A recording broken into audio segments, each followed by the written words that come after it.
Assalamualaikum warahmatullahi wabarakatuh. Halo teman-teman, balik lagi bersama Movie Lens.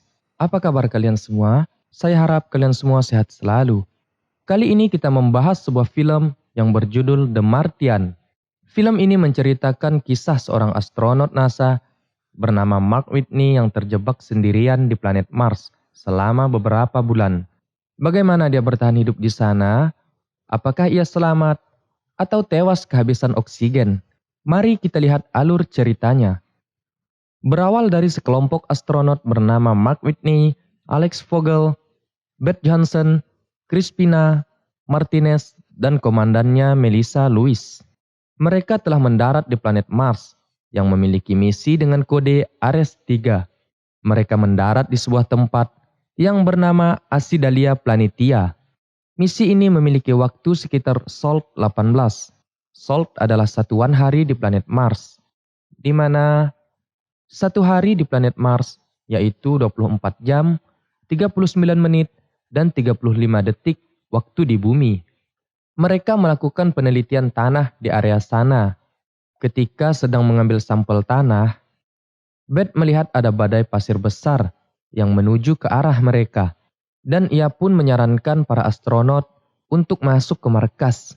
Komandan Lewis pun membatalkan misi tersebut karena badai terlalu besar dan menyuruh para kru untuk masuk ke dalam roket agar mereka bisa kembali ke bumi.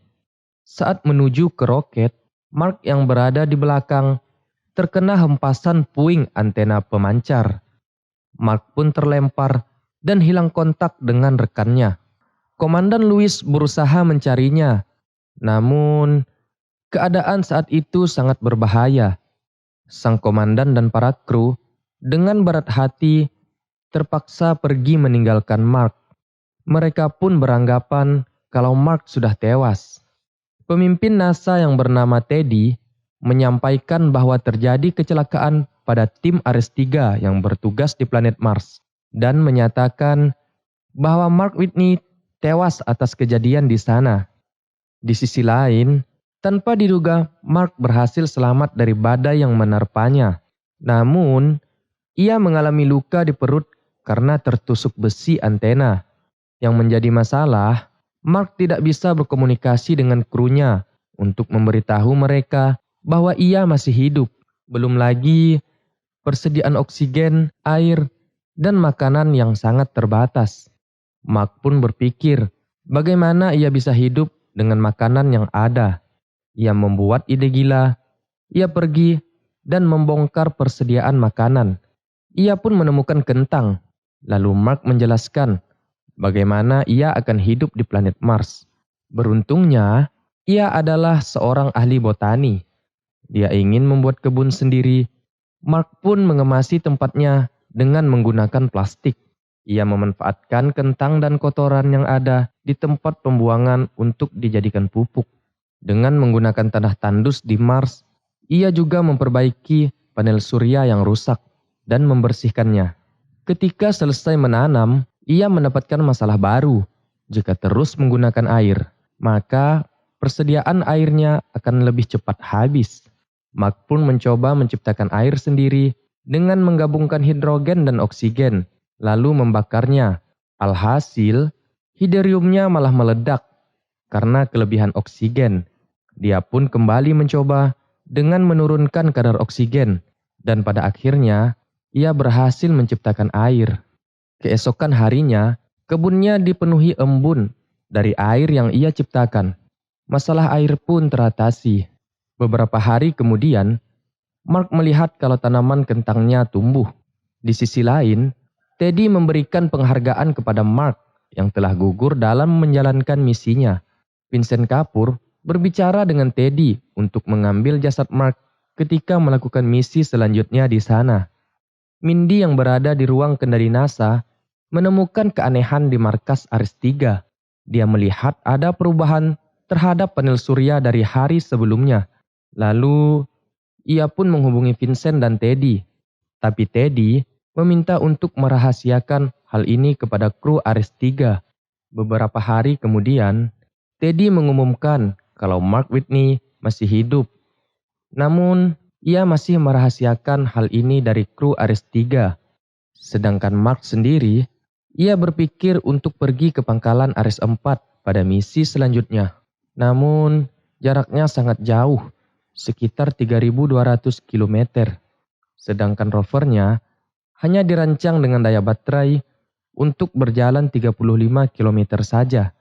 Jikapun berhasil, masalah lainnya yaitu waktu dan makanan. Untuk pergi ke sana, Mark butuh waktu 50 hari. Mark pun berpikir untuk menggabungkan baterai yang rusak ke rovernya.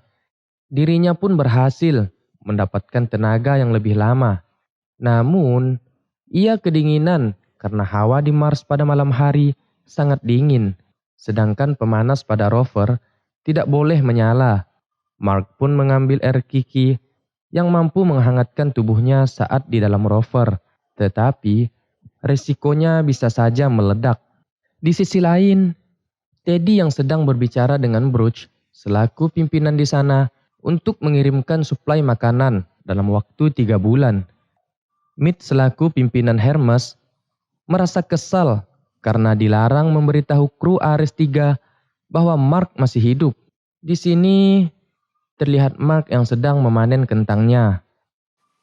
Di malam harinya, ia melihat peta ada yang terlewatkan. Vincent yang mengetahui tujuan selanjutnya, yang mana Mark sedang mencari Pathfinder. Vincent pun mendatangi Pathfinder kedua. Di sisi lain, Mark mencoba mengoperasikan Pathfinder, dan ia pun berhasil. Dari sinilah Mark dan Vincent saling berhubungan dan menanyakan bagaimana dia masih hidup. Mark pun diberitahu bagaimana cara meretas rovernya dengan menghubungkannya ke Pathfinder supaya bisa langsung mengirim pesan ke NASA. Namun, ketika sudah bisa berkomunikasi, Mark kecewa dengan NASA karena tidak memberitahu kepada krunya bahwa dirinya masih hidup. Tetapi, Mead memberitahu kru Ares 3 bahwa Mark masih hidup. Mereka sangat kecewa dan merasa bersalah karena meninggalkannya di sana. Karena sudah terhubung, Mark pun menunggu keputusan NASA selanjutnya. Tiba-tiba pintu dari markasnya bocor dan meledak yang membuat markasnya kemasukan hawa dingin dari Mars hingga membuat semua tanamannya mati dan markasnya pun rusak. Mark pun pergi ke dalam rovernya dan tidur di sana. Atas izin NASA, kru yang tahu Mark masih hidup pun menghubunginya dan meminta maaf karena meninggalkannya di Mars. Dan mereka juga sempat bergurau. Keesokan harinya, Mark membersihkan dan menambal markasnya yang hancur. Di sisi lain, Rich Parnell, dia adalah astrodinamik yang bertugas mengatur lintas prop untuk mengirimkan makanan. Tetapi, di sini ia mendapatkan ide gila yang sangat berpengaruh dalam kepulangan Mark ke bumi.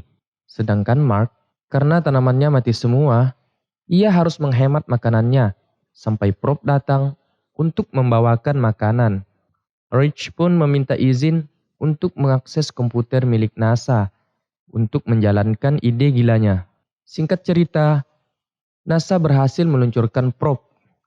Namun, saat menaiki atmosfer, terjadi getaran yang menyebabkan prop meledak dan misi pun gagal. Di sisi lain, CNSA ingin menolong Mark menggunakan mesin pendorong mereka. Kembali ke Rich, ia berhasil melakukan perhitungannya di komputer milik NASA. Rich pun menemui Teddy dan Vincent untuk memberitahu idenya tentang bagaimana cara untuk menjemput Mark di sana. Ia minta di mana kru Ares 3 yang berada di Hermes untuk mengitari bumi supaya mendapatkan dorongan dari gravitasi bumi. Setelah mereka mengitarinya, prop buatan Cina akan menjadi makanan buat Hermes. Setelah itu, Hermes akan menuju ke Mars. Lalu Rich mengontak kru yang berada di Hermes. Lalu memberitahu ide gilanya itu. Tentu saja, Louis dan kawan-kawan setuju dengan rencana tersebut untuk menyelamatkan Mark. Singkat cerita, NASA pun bekerja sama dengan CNSA dan meluncurkan prop suplai makanan agar ditangkap Hermes yang mengitari bumi. 7 bulan kemudian, terlihat keadaan Mark yang seperti gelandangan. Dia terlihat sangat kurus karena menghemat makanan. Mark pun melanjutkan perjalanan karena di sana ada MIP.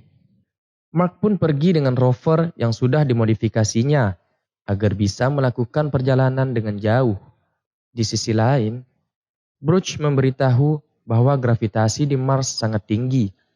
Jika Mark ingin meluncur sampai ke atmosfer, MVP Ares 4 harus dibongkar sampai habis supaya bisa terbang melewati atmosfer. Dikarenakan tidak adanya tenaga cadangan di Ares 4, Mark pun berhenti sebentar untuk mandi dan makan. Mark akhirnya sampai ke Ares 4. Di sana, ia langsung membongkar sesuai arahan dari Brooch. Hermes pun berhasil mendekati Mars. Komandan Lewis pun membagi tugas para kru untuk penyelamatan Mark. Misi penyelamatan ini disiarkan secara langsung di seluruh dunia. Mark pun meluncur dengan MMVI-nya. Tetapi saat di atas, penutup MMVI-nya lepas dan membuat MMVI-nya semakin ringan. Mark pun sempat tak sadarkan diri dikarenakan tekanan gravitasinya yang terlalu tinggi. Masalah kembali terjadi. Jarak MMVI dan pesawat Hermes sangat jauh. Untung saja, Mark kembali sadar dan membuat semua orang lega. Mark memberitahu kepada kru rencana dirinya yang akan melubangi bajunya agar udara yang keluar memberikan dorongan untuknya. Komandan Lewis pun mematikan sementara radionya dan berdiskusi dengan para kru. Rencana pun dijalankan. Komandan Lewis pun maju untuk menjemput Mark. Mark pun melubangi bajunya dan mulai mengendalikan dorongan tersebut dan menuju ke Komandan Lewis. Mereka pun berhasil menyelamatkan Mark. NASA dan para penonton pun gembira atas keberhasilan penyelamatan mereka. Mereka pun kembali ke bumi, di mana terlihat Mark yang kini menjadi pengajar calon astronot, Mike yang sudah mengundurkan diri, Komandan Lewis yang sudah bersama suaminya, Bucky yang sudah memiliki anak dengan Johansson, Vogel yang kembali kepada keluarganya, dan peluncuran Ares 5 yang mana Martinez kembali terbang. Cerita pun selesai. Nah, mungkin itu aja yang dapat kami rangkum. Mohon maaf jika terdapat kesalahan kata, dan jangan lupa tinggalkan jempol Anda di sini dengan menekan tombol like dan subscribe untuk mendapatkan update video terbaru dari kita. Wassalamualaikum warahmatullahi wabarakatuh.